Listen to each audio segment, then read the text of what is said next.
মানুষ কোথায় টাকা নষ্ট করতে পছন্দ করে? পার্টিতে। কোন প্রাণীর পা লম্বা হয়? জিরাফ। কি অজুহাত দিয়ে দাওয়াত থেকে বের হয়ে আসে? আমার আমার খারাপ লাগতেছে। কোথায় ঢুকতে টিকিট লাগে? চিড়িয়াখানা। কোন জিনিসটি কনসার্টে ব্যবহৃত হয়? মাইক। Good answers. আমরা দেখেন এই বোর্ডে 100 জনকে যে জিজ্ঞেস করা হয়েছিল একই প্রশ্ন, তাদের উত্তরের সাথে আপনার উত্তর কেমন মিলল?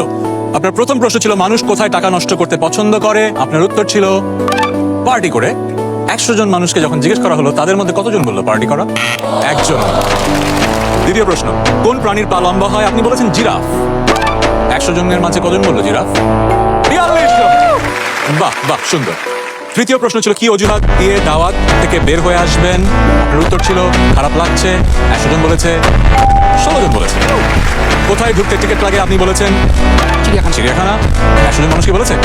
25 জন বলেছে। কোন জিনিসটি কনসার্টে ব্যবহৃত হয়? আপনি বলেছেন মাইক। সার্ভে বলেছে 10 জন। দারুণ দারুণ। Farhan, you got